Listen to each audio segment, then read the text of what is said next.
कांग्रेस में हार पर राड़। नमस्कार, मैं हूं आपके साथ अभिषेक तिवारी। स्वागत है आपका हमारे खास कार्यक्रम में। विधानसभा चुनाव में मिली हार के बाद कांग्रेस में घमासान मचा हुआ है। हार से व्यथित कुछ नेता जहां पार्टी से इस्तीफा दे रहे हैं, तो कुछ नेताओं द्वारा पार्टी के बड़े नेताओं के खिलाफ सार्वजनिक बयानबाजी की जा रही है। आलम यह है कि कांग्रेस ने अपने 2 पूर्व विधायकों को निष्कासित कर दिया है, जिसके बाद सियासी घमासान और तेज हो गया है। रिपोर्ट देखें। विधानसभा चुनाव में कांग्रेस की बड़ी हार के बाद कांग्रेस में उथल पुथल मची हुई है। रायपुर दक्षिण से कांग्रेस प्रत्याशी पूर्व विधायक महंत रामसुंदर दास ने पार्टी से इस्तीफा दे दिया है। कांग्रेस सांस्कृतिक प्रकोष्ठ के अध्यक्ष दिलीप ने भी पार्टी छोड़ दिया है। वहीं पार्टी नेताओं के खिलाफ सार्वजनिक बयानबाजी करने और अन्य नेताओं को भी उकसाने के आरोप में पूर्व विधायक बृहस्पति सिंह और डॉक्टर विनय जायसवाल को कांग्रेस से 6-6 साल के लिए निष्कासित कर दिया गया है। साथ ही पूर्व मंत्री जयसिंह अग्रवाल को भी नोटिस देकर जवाब मांगा गया है। दरअसल बृहस्पति सिंह ने चुनाव में हार के लिए प्रदेश प्रभारी कुमारी शैलजा और पूर्व डिप्टी सीएम टीएस सिंहदेव पर आरोप लगाए थे। वहीं विनय जायसवाल ने प्रभारी सचिव डॉक्टर चंदन यादव को 7 लाख रुपए देने का आरोप लगाया था। बता दें कि गुरुवार को डॉक्टर विनय जायसवाल के घर कांग्रेस के 15 नेता एकत्रित हुए थे।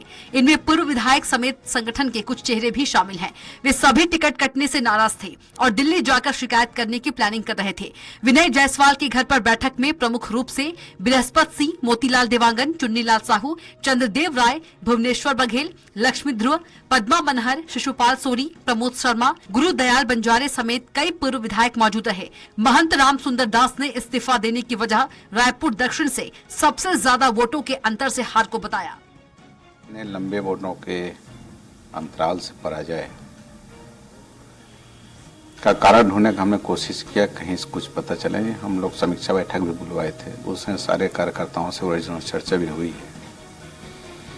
अंततः तो मुझे ऐसा लगा कि चूंकि प्रत्याशी मैं था, इसलिए नैतिक जिम्मेदारी मेरी बनती है।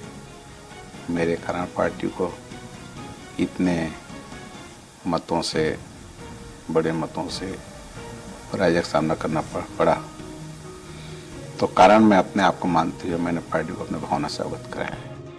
पूर्व विधायक बृहस्पति सिंह का कहना है कि जिस रिपोर्ट के आधार पर उनकी टिकट काटी गई, उनके बदले जिनको टिकट दिया वे भी हार गए। ऐसे में उस सर्वे एजेंसी की पड़ताल होनी चाहिए।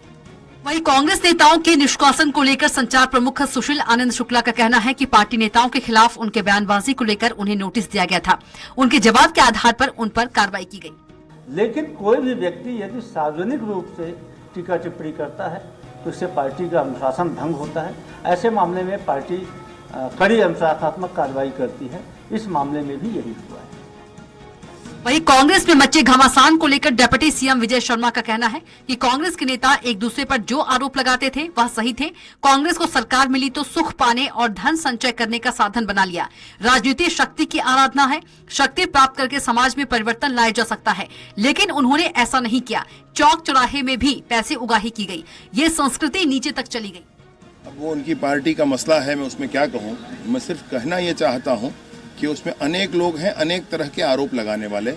मैं सुनता हूँ, पढ़ता हूँ अखबार आपके और आपके चैनल के माध्यम से सुनता हूँ। मुझे ये लगता है कि ये सब लोग सच बोल रहे हैं, उनमें कोई गलत नहीं बोल रहा है। तो जितने उनके आरोप परस्पर लगाने वाले हैं, मैं सोचता हूँ कि सब लोग सच बोल रहे हैं। ये हुआ तो ये भी ठीक बोल रहा है, वो बोल रहे हैं ऐसा किया तो वो भी ठीक बोल रहे हैं। लेकिन सारी चीज़ों का उनको मंथन करना पड़ेगा।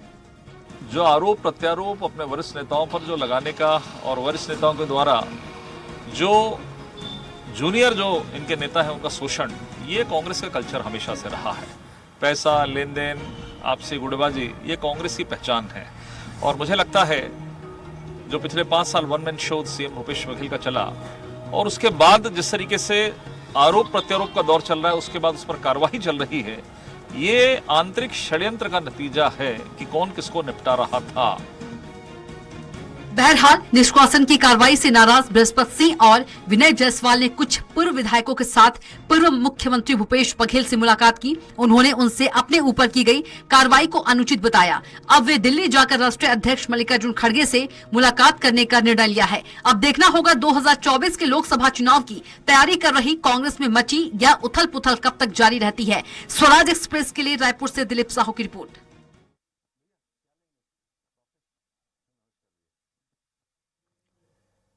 तो सूबे में कांग्रेस पार्टी को बड़ी हार मिली, लेकिन कांग्रेस में हार के बाद जो रार मची हुई है वो देखते ही बन रही है।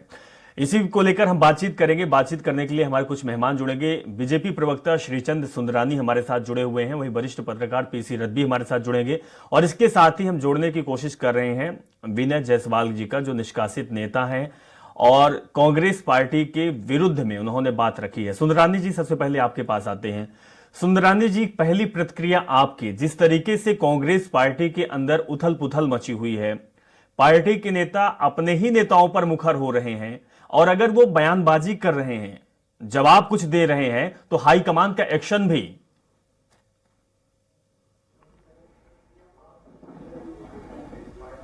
देखिए आदरणीय तिवारी जी, आपका प्रश्न निश्चित रूप से बहुत महत्वपूर्ण प्रश्न, क्योंकि कांग्रेस पार्टी एक संतरे के समान है।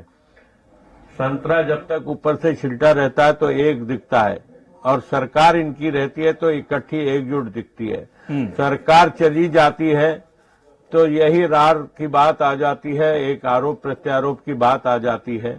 हालांकि ये कांग्रेस का अंदरूनी मामला है, हमें कहने का कोई हक नहीं बनता, लेकिन चूंकि एक राजनीतिक दल होने के नाते जो आज कांग्रेस की स्थिति प्रदेश में बनी है, और जिस प्रकार भ्रष्टाचार के कंठ में ये डूबी रही, एक विधायक ने तो यहां तक आरोप लगा दिया कि सह प्रभारी चंदन यादव जी को उन्होंने 7 लाख रुपए दिए थे। जी बिल्कुल। जिन लोगों की टिकटें कटी उन लोगों ने भी अलग अलग प्रकार के आरोप लगाए। भ्रष्टाचार सरकार में भी और भ्रष्टाचार संगठन में भी, ये अजीब बातें सुनने को मिल रही है। आदरणीय शैलजा जी के ऊपर भी आरोप लग रहा है, चंदन यादव जी के ऊपर आरोप लग रहा है, टी.एस. सिंहदेव बाबा पे आरोप लग रहा है, कुछ लोग मुख्यमंत्री जी पे आरोप लगा रहे हैं, प्रत्यक्ष अप्रत्यक्ष आरोप लगा रहे हैं। भूपेश बघेल जी पे आरोप लगाए इन्होंने, मुख्यमंत्री। लेकिन सुंदरानी जी, जिस संतरे का आपने उदाहरण दिया, संतरे को विभेदन करना, विच्छेद करने का काम तो आप ही ने किया है। देते हैं, उनको नोटिस दे देते हैं, तो प्रजातंत्र में बात रखने का अधिकार तो दिया जाना चाहिए ना।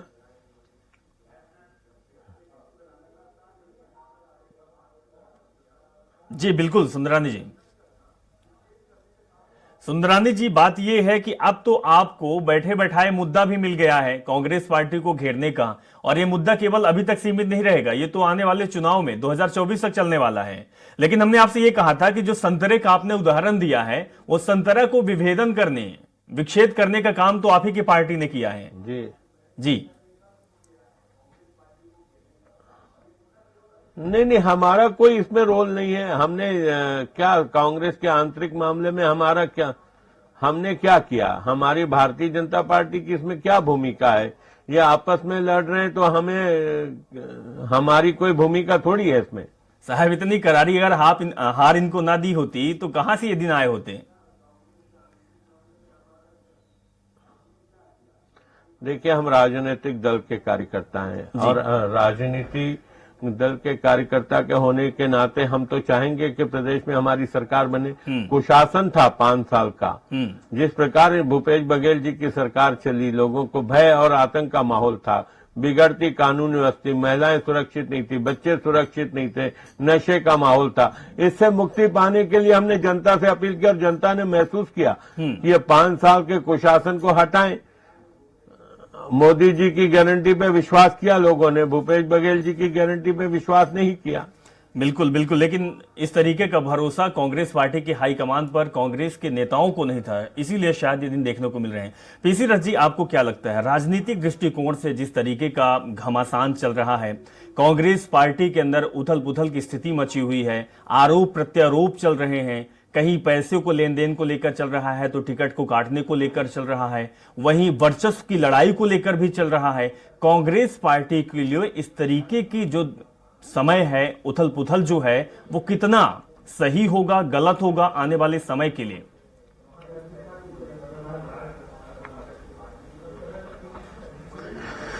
जी, कांग्रेस में सबसे बड़ी बात यह है कि कांग्रेस इलेक्शन के बाद भी बहुत कॉन्फिडेंट थी। कांग्रेस ने चुनाव नतीजों का इंतजार किए बिना जो समीक्षा शुरू किया और उसमें जो अपने उम्मीदवारों के जो शिकायतों के आधार पर लोगों को नोटिस देना शुरू किया, पार्टी से 6 साल के लिए निष्कासन का दौर जो शुरू हुआ वो अब तक के नहीं थमा है। यानी उसके बाद 3 तारीख को नतीजे आए, नतीजे में कांग्रेस सिमट गई 35 सीटों तक के और उसको प्रतिपक्ष की भूमिका के लिए जनता ने एक तरह से वोट दिया। लेकिन कांग्रेस में अनुशासन का जो वार है वो अभी तक के जारी है और शिकायतें लगातार विधायकों के उम्मीदवार, विधायक पद के जो उम्मीदवार रहे उनकी शिकायतें अब भी पहुंच रही हैं और मुझे लगता है ये दौर जारी रहेगा क्योंकि कांग्रेस संगठन में किसी भी तरह का बदलाव अभी मतलब नहीं करना चाह रही है। यानी राज्य के जो प्रभारी हैं वो प्रभारी हैं और प्रभारी बदले नहीं गए हैं, इसलिए ये दौर जारी रहेगा मुझे लगता है। और अभी उनके पास खोने के लिए और कुछ है नहीं। अभी लोकसभा चुनाव की तैयारी में वो इसके बाद ही जुटेंगे जब ये सरकार बन जाएगी भाजपा की और यहाँ इस सरकार की गलतियां निकालने की जिम्मेदारी जनता ने उन्हें दी है तो वो उसका निर्वहन करने बैठे हैं। तो अब वो पहले अपने टीम को इस तरह से रिफाइन करने की कोशिश करेंगे और ये अनुशासन का डंडा चलता रहेगा मुझे लग रहा है अभी कांग्रेस में। सुंदरानी जी, जिस तरीके का माहौल है और माहौल का फायदा भारतीय जनता पार्टी हमेशा ले लेती है। किसी भी राज्य की बात करें, जब कांग्रेस पार्टी के अंदर इस तरीके की स्थिति बनती है तो ऐसे लोगों को बीजेपी अपनी ओर खींच लेती है। वेलकम का जो गेट होता है वो खुला होता है। तो क्या इन पूर्व विधायकों, निष्कासित नेताओं और ऐसे लोग जब बगावती सुर में हैं, क्या आपकी पार्टी में आएंगे? आप इनका वेलकम करेंगे?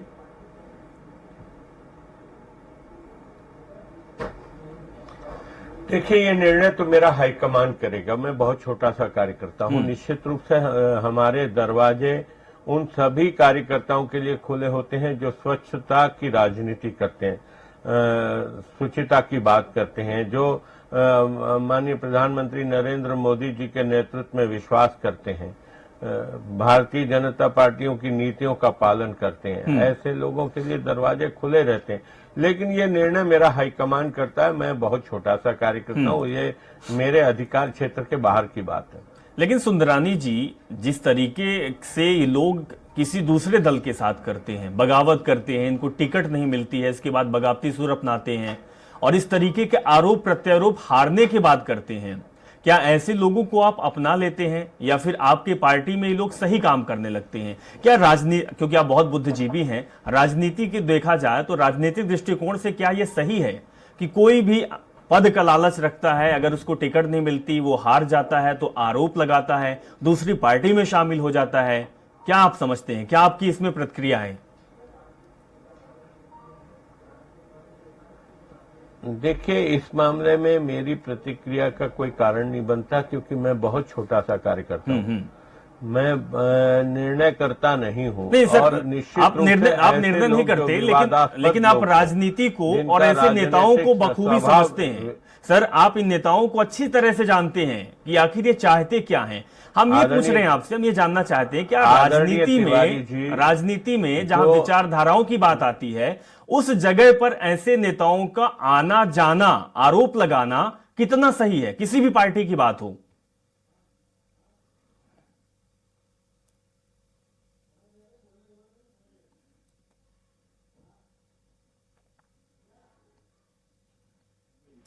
रही होगी, पार्टी फोरम की बात सुनी जा रही होगी और आज ये बात पार्टी फोरम पे होनी चाहिए। ये तो मैं निजी रूप से कहता हूँ क्योंकि मेरे पार्टी ने मुझे यही संस्कार दिए कि आपकी अगर कोई बात है, मुझे यही संस्कार दिए कि आपकी अगर कोई बात है तो आप जाके पार्टी फोरम पे बात करिए, सार्वजनिक रूप से कोई बात न करें। ये मेरे पार्टी के संस्कार है। जो कांग्रेस पार्टी के संस्कार है वो कांग्रेस पार्टी के नेता उस आचरण कर रहे हैं वैसा। जी बिल्कुल। अगर बात की जाए पीसी रथ जी, तो कांग्रेस पार्टी हालांकि सीधे एक्शन ले रही है। बात सामने ये आई थी कि जब बृहस्पति और विनय जायसवाल ने यह आरोप लगाया था कि इस तरीके का काम पार्टी के अंदर हुआ है, प्रभारी पर आरोप लगा था और डिप्टी सीएम पर आरोप लगा था, लेकिन प्रदेश में कोई ऐसा संगठन नहीं है, कोई ऐसा नेता नहीं है जो इन चीजों को संभाल सके उनको समझा सके या फिर जवाब दे सके। आपको क्या लगता है, कांग्रेस पार्टी की कमी है कि संगठन प्रदेश में काम नहीं कर रहा है और प्रदेश के नेता सीधे आला कमान से मिलने जा रहे हैं?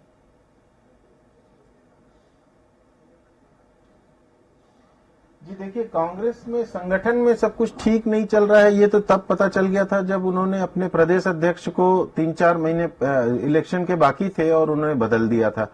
तो ये कहीं ना कहीं संगठन को मजबूत न रखने का खामियाजा भुगतना पड़ रहा है कांग्रेस को। और पूरे चुनाव में ये नजर आया कि कांग्रेस कहीं ना कहीं पूरी तरह से एक टीम के रूप में नहीं लड़ रही है, बल्कि लोग अपना अलग अलग अपने अपने इलाकों में जो छत्रप है वो लड़ रहे हैं, अपने अपने उम्मीदवारों को जिताने की कोशिशें कर रहे हैं। नतीजा ये हुआ कि कांग्रेस को इस तरह से हार का सामना करना पड़ा। दूसरी बात ये कि जो वायदे, चुनावी वायदे कांग्रेस ने तैयार किए, चुनाव घोषणा पत्र, वो जनता तक पहुंचाने में असफल रही और भाजपा इस मामले में बाजी मार ले गई और उसने अपने निचले स्तर तक के वोटर्स तक के अपनी बातें पहुंचाई। तो उसका असर हुआ और कांग्रेस में जो ये देरी और एक दूसरे के प्रति सद्भावना न रखना, टीम के रूप में काम नहीं करना, इस सब का खामियाजा कुल मिलाकर के ये हुआ कि चुनाव में जनता ने उनको 35 सीटों तक के समेट दिया।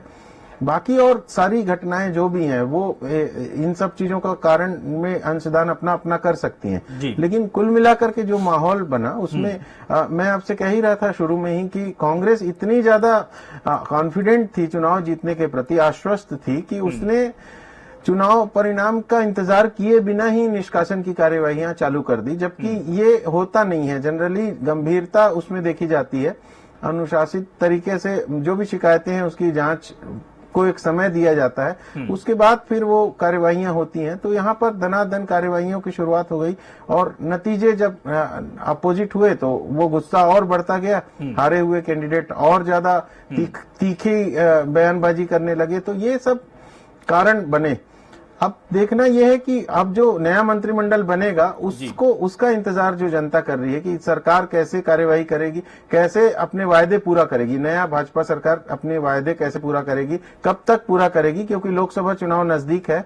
तो जनता को उसका इंतजार है कि कैसे उसको 500 रुपए में सिलेंडर मिलेगा, कैसे उसको जो बढ़ करके तेंदुपत्ता की कीमतें मिलेंगी, जो धान का 3100 रुपए की दर से जो मिलना है वो कब मिलना शुरू होगा। तो इन सब चीजों को लेकर के जनता अपनी उम्मीदें नई सरकार से बांधे हुए है और उस पे फोकस करना चाहिए कि सही तरीके से धान की बिक्री हो जाए, सही तरीके से उन्हें पैसा मिल जाए। इसके लिए दोनों राजनीतिक दलों को अब बिल्कुल काम करना चाहिए। हालांकि महिलाओं का मुद्दा भी बड़ा मुद्दा था, जो घोषणा बीजेपी ने की थी कि 12,000 रुपए महिलाओं को दिया जाएगा और हो सकता है इसी की वजह से सीएम विष्णुदेव साय जब से सीएम बने उसके अगले दिन से ही फटाफट काम पर लग गए। सुंदरानी जी, आपसे ये समझना चाहूंगा कि पार्टी आपकी बहुमत के साथ सरकार बनाई, आपने सीएम बना दिया, 2 डिप्टी सीएम दे दिया, कैबिनेट का विस्तार भी आप करेंगे, लेकिन बड़ी बात हम ये जानना चाहेंगे और आपके नजरिए से कि भारतीय जनता पार्टी जहां दमखम नहीं दिखा पा रही थी, आपकी हालांकि घोषणाएं मजबूत है, आपके हाईकमान पर भरोसा जनता को है, आपकी मजबूती है, स्ट्रेंथ है, लेकिन विपक्षी दल की कमजोरी क्या रही चुनाव में? आकलन तो आप लोगों ने भी किया होगा कि जहां पर समझ में नहीं आ रहा था कि इतनी कम सीटें कांग्रेस को मिल जाएगी। हालांकि आप विपक्षी दल हैं, आप ये कभी नहीं कहेंगे कि हम ये आकलन कर रहे थे कि हमारी पार्टी कमजोर है, लेकिन आपको क्या लगता है कि कमजोर जो कांग्रेस पार्टी हुई है उसका सबसे बड़ा कारण क्या रहा? 5 साल तक उन्होंने जो काम किया वो काम जनता तक नहीं आया या जनता को रास नहीं आया, या फिर कांग्रेस पार्टी की विफलता का कारण ये नेता जो 15-18 नेता जो मुखर हो रहे हैं, आपस में संवाद कर रहे हैं, गुटबाजी कर रहे हैं, इसका कारण भी रहा कि आपको बहुमत के साथ या फिर बड़ी जीत आपको हुई?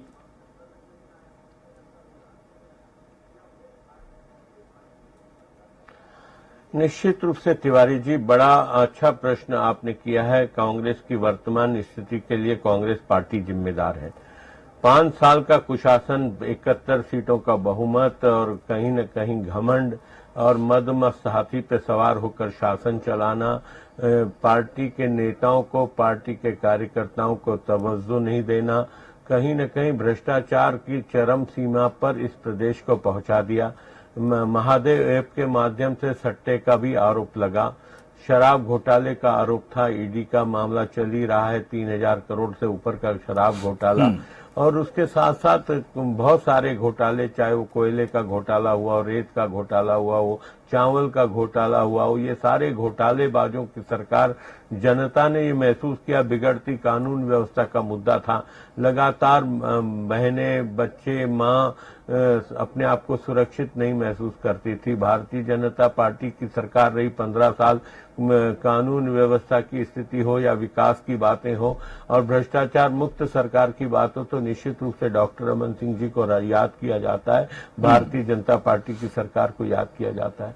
और जो गारंटियां मोदी जी के नाम से, मोदी जी की गारंटी के रूप में हमने दिया और भूपेश बघेल की गारंटियां थी, तो विश्वास लोगों ने मोदी जी की गारंटी पे दिया। और चूंकि हमें बड़ा बहुमत सरकार के बनाने के लिए दिया है, तो हमारी जिम्मेदारियां भी उतनी बड़ी है और हम नम्रता से जनता के फैसले को स्वीकार करते हुए बड़े ही नम्रता के साथ हम जनता की सेवा करेंगे, ये हमारा संकल्प है। हमारे मुख्यमंत्री जी श्री विष्णुदेव साय जी, जो एक सरल सज्जन व्यक्तित्व के धनी हैं, दोनों उप मुख्यमंत्री, चाहे वो अरुण साव जी हो या विजय शर्मा जी हो, वो योग्य उप मुख्यमंत्री इस प्रदेश को मिले। तीनों की एक बड़ी जिम्मेदारी से वो काम करेंगे और प्रदेश की जनता को। ठीक है सुंदरानी जी, जनता ये भी जानना चाहती है कि जो आप आरोप लगा रहे हैं भूपेश बघेल सरकार पर कि 5 साल उन्होंने क्या कुछ काम किया, कौन कौन से घोटाले हुए, कहां पर लोगों को धोखा हुआ।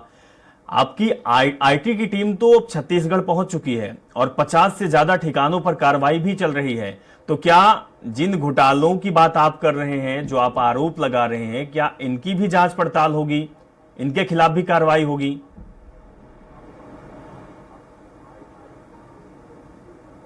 निश्चित रूप से तिवारी जी, जो भी गलत काम हुए उनकी जांच तो होगी। देखिए, यह सरकार भारतीय जनता पार्टी के कानून पे चलने वाली सरकार है। किसी बेगुनाह को परेशान नहीं किया जाएगा, लेकिन गुनहगार को बख्शा नहीं जाएगा। चलिए पीसी रथ जी, जिस तरीके की कार्रवाई छत्तीसगढ़ में चल रही है, लगातार सरकार बनने से पहले या सरकार बनते ही आईटी सतर्क हो गई, 50 ठिकानों पर कार्रवाई और ज्यादा हो सकती है, बड़ा खुलासा भी हो सकता है।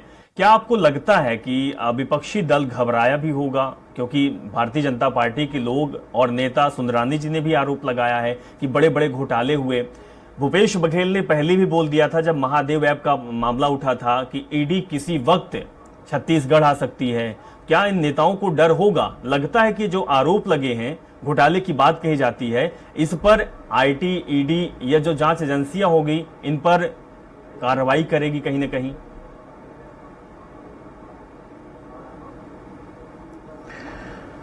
जी, मुझे ये तो नहीं लगता कि कांग्रेस के नेताओं के पास से अधिक धन बरामदगी की कोई संभावना उस तरह से है, क्योंकि वो धन तो व्यवसायियों के पास ही होते हैं और राजनीतिक संबंधों के चलते वो उसका इस्तेमाल करते हैं।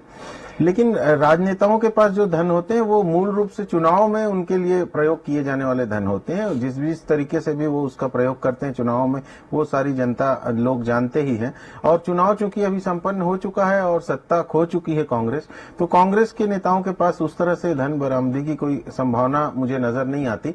ये बात अलग है कि कांग्रेस से जुड़े जो व्यवसायी होंगे उन्हें किस तरह से जद में लिया जा सके, ये ईडी का सोचना होगा। क्योंकि अभी तक की जो स्थितियां थी और सरकार बदली है, तो आगे जो लोकसभा चुनाव दिख रहा है, तो उसके लिए कांग्रेस को आर्थिक रूप से किस तरह से कमजोर किया जाए, ताकि कांग्रेस से जुड़े लोगों के पास फंड्स उस तरह से ना हो कि वो लोकसभा चुनाव में उसका इस्तेमाल कर सकें, ये कोशिश रहेगी।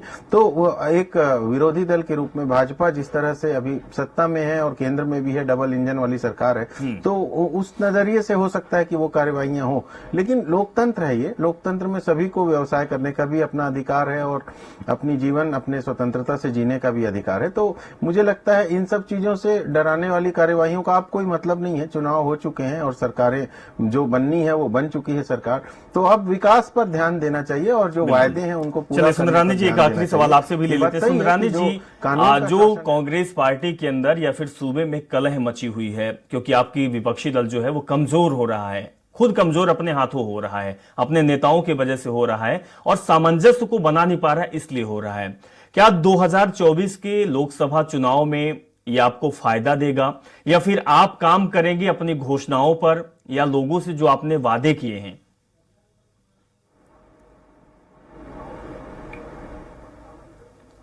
निश्चित रूप से तिवारी जी, हम वही काम करेंगे जो हमने वादे किए हैं। जो वादे पूरे करने की बात है, संकल्प हमारा है। निश्चित रूप से जो हमें मोदी जी की गारंटी के कारण जनता का विश्वास मिला है, उस हम कसौटी पे खरे उतरे। हम लोकसभा उन्हीं मुद्दों पे लड़ेंगे। कांग्रेस पार्टी को हम फाइट में मानते ही नहीं। निश्चित रूप से 11 की 11 लोकसभा सीटें हम छत्तीसगढ़ से देंगे प्रधानमंत्री मोदी जी को। चलिए सुंदरानी जी, अच्छा पीसी रथ जी, एक सवाल आपसे भी यही है कि क्योंकि कहीं ना कहीं जो राजनीति में रुचि रखता है या जनता जो इन नेताओं को वोट देती है, जो कार्यकर्ता इनके साथ चल रहे होते हैं, हम इन्हीं 15 कार्यकर्ताओं जो पूर्व नेता हैं, पूर्व विधायक रह चुके हैं, इन्हीं की बात करें पीसी रथ जी, इन नेताओं के साथ कम हजारों लोग रहते हैं, कार्यकर्ता जुड़े होते हैं, जनता जुड़े होते हैं। इन जनता के ऊपर क्या इसका असर पड़ता है? क्योंकि जनता कहीं ना कहीं इनको वोट देती है, इनके साथ चलती है, इनके साथ जुड़े होने के लिए सीधे हाथ उठाकर बोलती है कि हाँ, इनके साथ हम जुड़े हुए हैं। कितना जनता को क्या छलावा मान सकते हैं, धोखा मान सकते हैं, क्या कुछ कहेंगे?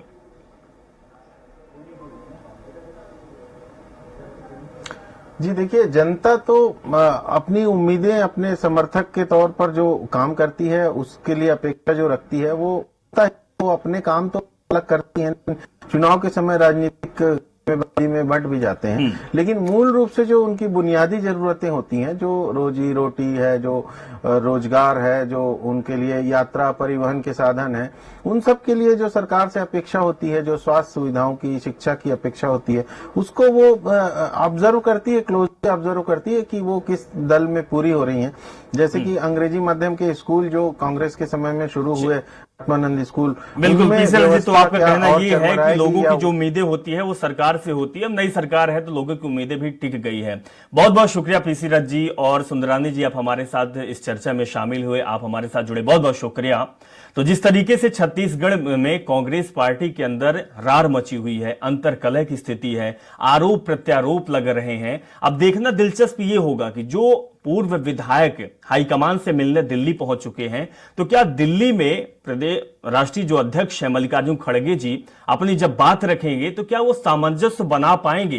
क्या अपने नेताओं को संभाल पाएंगे या फिर बीजेपी को बैठे बैठाए बड़ा मुद्दा दे देंगे? देखना बेहद ही दिलचस्प होगा। फिलहाल नमस्कार, शुक्रिया।